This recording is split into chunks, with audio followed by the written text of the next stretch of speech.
Se tem uma coisa que nós brasileiros adoramos é a possibilidade da gente fugir das nossas responsabilidades, das responsabilidades pelos nossos atos, das consequências daquilo que a gente faz. A gente adora isso, não dá para evitar. Eu acho que é uma coisa até cultural do brasileiro tentar fugir. E por isso, claro, nós inventamos uma tal de queima de karma. Mas no final das contas, será que isso é possível?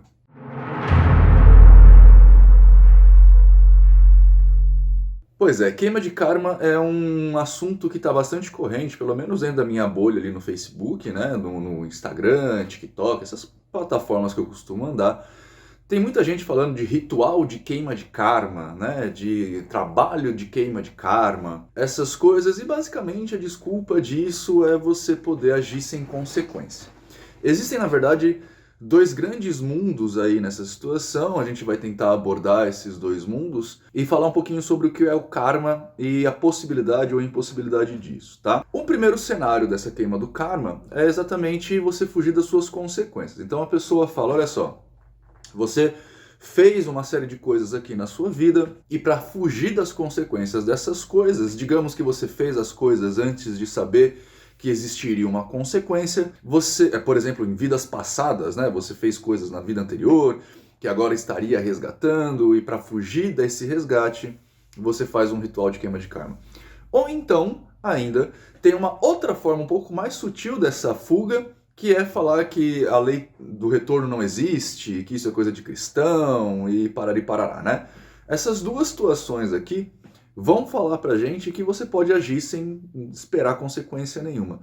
Mas elas partem, na verdade, de uma espécie de incompreensão da situação, né? E pra gente entender direitinho o que tá rolando, vamos falar primeiro o que é o karma. Karma é uma palavra que em sânscrito quer dizer ação, tá? Ela não é a reação, mas a teoria do karma ou a forma de você compreender lá nos povos hindus, porque é de lá que isso vem, também fala a respeito da reação. Ou seja, karma é a ação que, por consequência, dará uma reação, né? A física já fala isso, a gente tem a lei newtoniana lá, se não me engano, a terceira lei de Newton, que é a lei da causa e efeito, toda ação tem uma reação igual à contrária.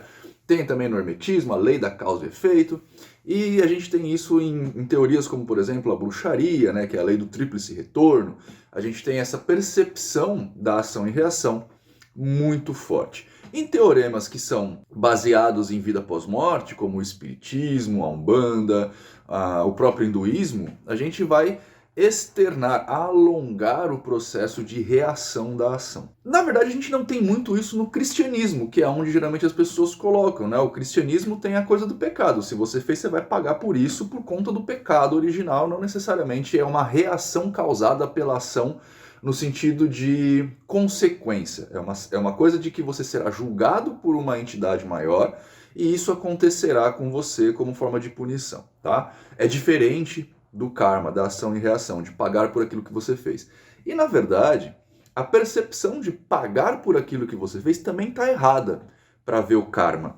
Porque karma, na verdade, é a reação consequente de uma ação. Por exemplo, quando eu faço assim, eu empurro o ar aqui, o ar me empurra de volta. Quando eu empurro uma parede, a parede me empurra de volta.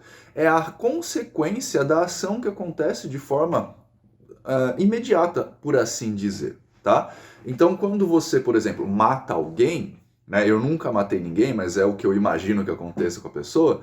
Quando você mata alguém, você, na hora, sente alguma coisa por aquilo. Essa coisa pode ser boa ou ruim, e a gente pode entrar em questões aqui de se um remorso, por exemplo, é ruim, ou se o alívio por ter acabado com a vida de um estuprador, por exemplo, é uma coisa boa. Enfim, mas a gente não vai entrar nisso. Mas a grande situação é perceber que o karma é a ação consequente, é a reação consequente da ação já feita. Não é uma questão de justiça divina. É uma questão de que uma ação desencadeia a outra. E é só isso. Beleza? O karma, ele não é um castigo divino ou um castigo por uma entidade dado a uma pessoa que executou uma má ação. Karma, para os hinduístas, para aquela galera que trouxe, que inventou a palavra, é só a ação que desencadeia uma reação. tá? Como funcionaria isso, essa percepção, um pouco no mundo da magia? É claro que eu preciso lembrar vocês que eu sou o Nino Denani e estou falando aqui como mago, mas não represento todos os magos, porque a gente não tem esse tipo de percepção, a gente não tem uma espécie de confraria dos magos, ou melhor dizendo, uma federação dos magos, ou um conselho regional dos magos, um CRM, Conselho Regional dos Magos. Então, a gente não é obrigado a ter o mesmo tipo de ideia, o mesmo tipo de percepção, que pode ser que outras pessoas, outros magos, percebam a coisa de forma diferente, tá bom?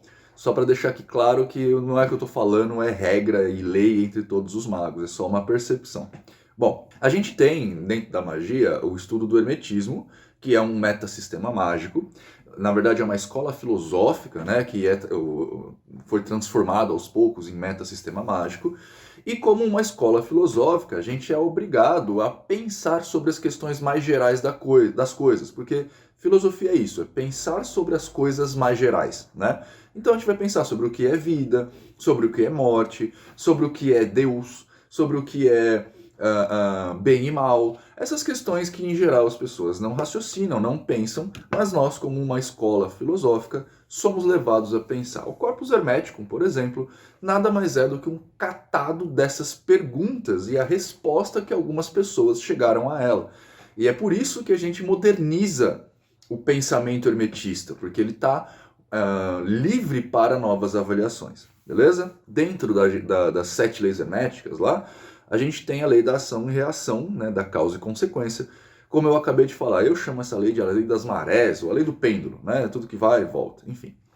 Essa lei fala pra gente exatamente a mesma coisa. Toda ação tem uma reação igual ao contrário, fechou? Isso não quer dizer necessariamente que se eu matar alguém, alguém me matará. Não quer dizer que se eu, sei lá, fizer uma magia para uma pessoa ficar perneta, né, perder a perna, eu ficarei também perneta, nessa ou numa outra vida. Inclusive, o hermetismo ele não necessariamente obriga a acreditar em outras vidas. Eu, por exemplo, estou bem balançado com relação a isso. Então eu acho que todas as ações que você faz têm sim reações agora. E não são reações nesse sentido que a gente está falando. A gente pode falar que são reações consequentes, né? Reações equivalentes, talvez, mas não a mesma coisa. E a gente pode observar isso no dia a dia. E se você abrir um pouquinho o seu olho, você vai ver que se você tem uma vida de balada, por exemplo, eu fumo, né? Eu gosto de fumar, não fumo constantemente, como um fumante viciado faz, mas eu gosto de fumar. Eu sei que se eu continuar fumando, é bem possível que eu desenvolva problemas pulmonares. Ação e reação, sabe? Eu sei que se eu não fizer os vídeos de quarta para vocês aqui, o número de inscritos do meu canal mensal vai cair. Eu sei que se eu não cuidar muito bem da minha filha, por exemplo, eu vou criar um adulto idiota.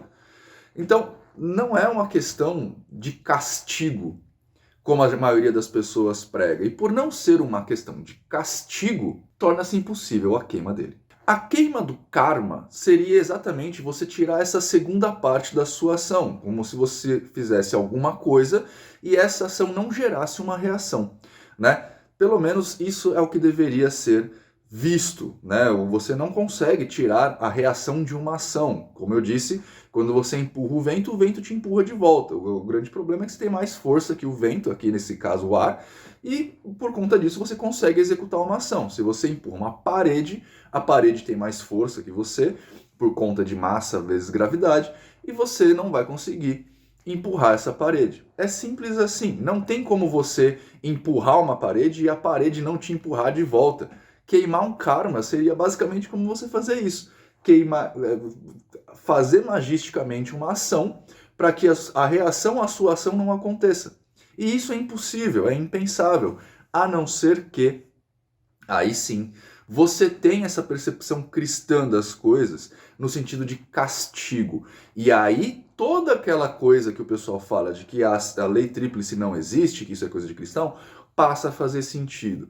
O que quer dizer basicamente é que se você está fazendo ou quer fazer um ritual de queima de karma, você ainda tem uma visão cristã da vida. O que não necessariamente é um problema, não necessariamente está errado, mas é uma coisa que foi imputada na sua cabeça e que você talvez ache que já escapou, quando na verdade você traz isso dentro de você.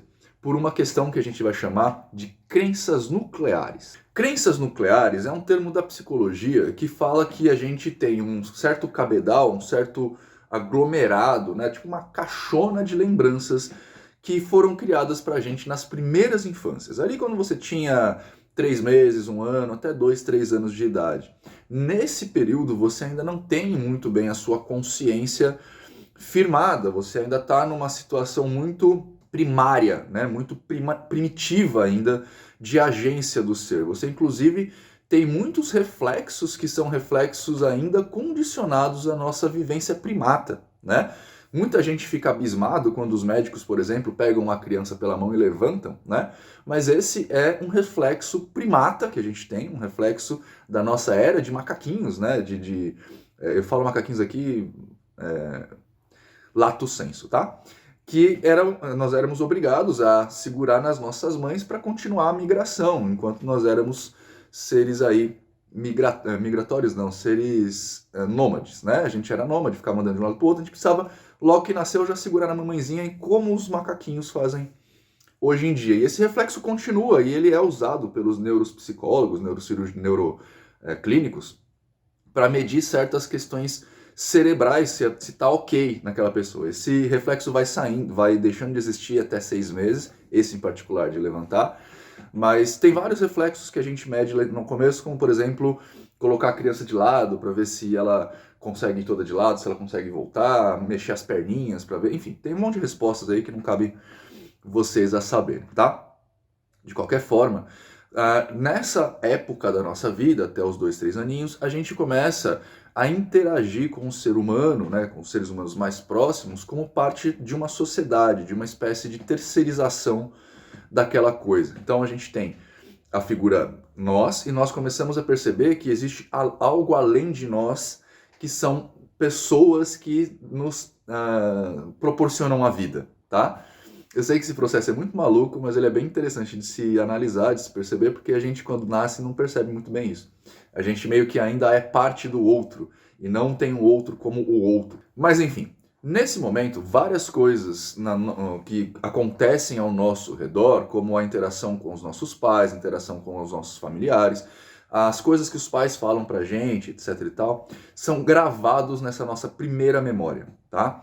Essa primeira memória, ela tem um potencial muito grande de criar conceitualizações pra gente. É mais ou menos como se fosse a BIOS de um computador.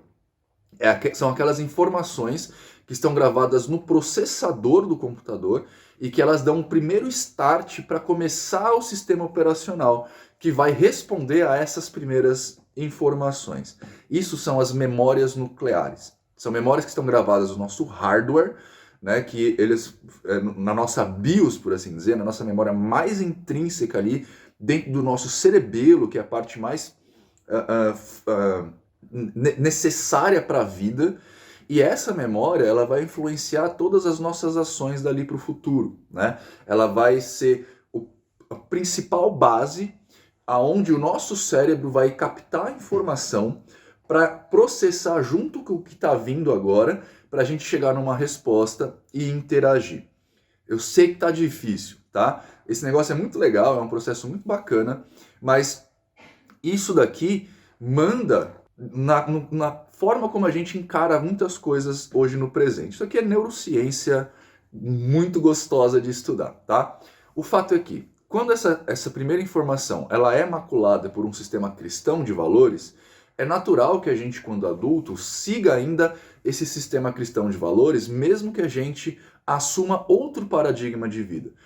Eu, por exemplo, deixei o cristianismo tem, sei lá, mais de 10 anos, né? Eu fui para não, mais de 10 anos, caramba, tem mais de 20 anos. Eu fui para Umbanda com 22 anos, já abandonei o cristianismo aí, tô com 40, então fazem pelo menos aí 18 anos. Eu tô bem de conta, porque eu tô com 40, 22, 18 anos que eu saí do cristianismo. Mas eu ainda tenho muitos reflexos da doutrina cristã em mim, por menos que eu goste de assumir isso, como, por exemplo, certas condições de bem e mal, né? Eu ainda avalio o bem e o mal segundo algumas éticas cristãs e por mais que eu tente sair disso, eu ainda não consigo. Como, por exemplo, eu acho que matar uma pessoa é horrível. E isso é puramente baseado na fé cristã, no meu caso, né? Outras pessoas podem ter a lei, enfim. não importa.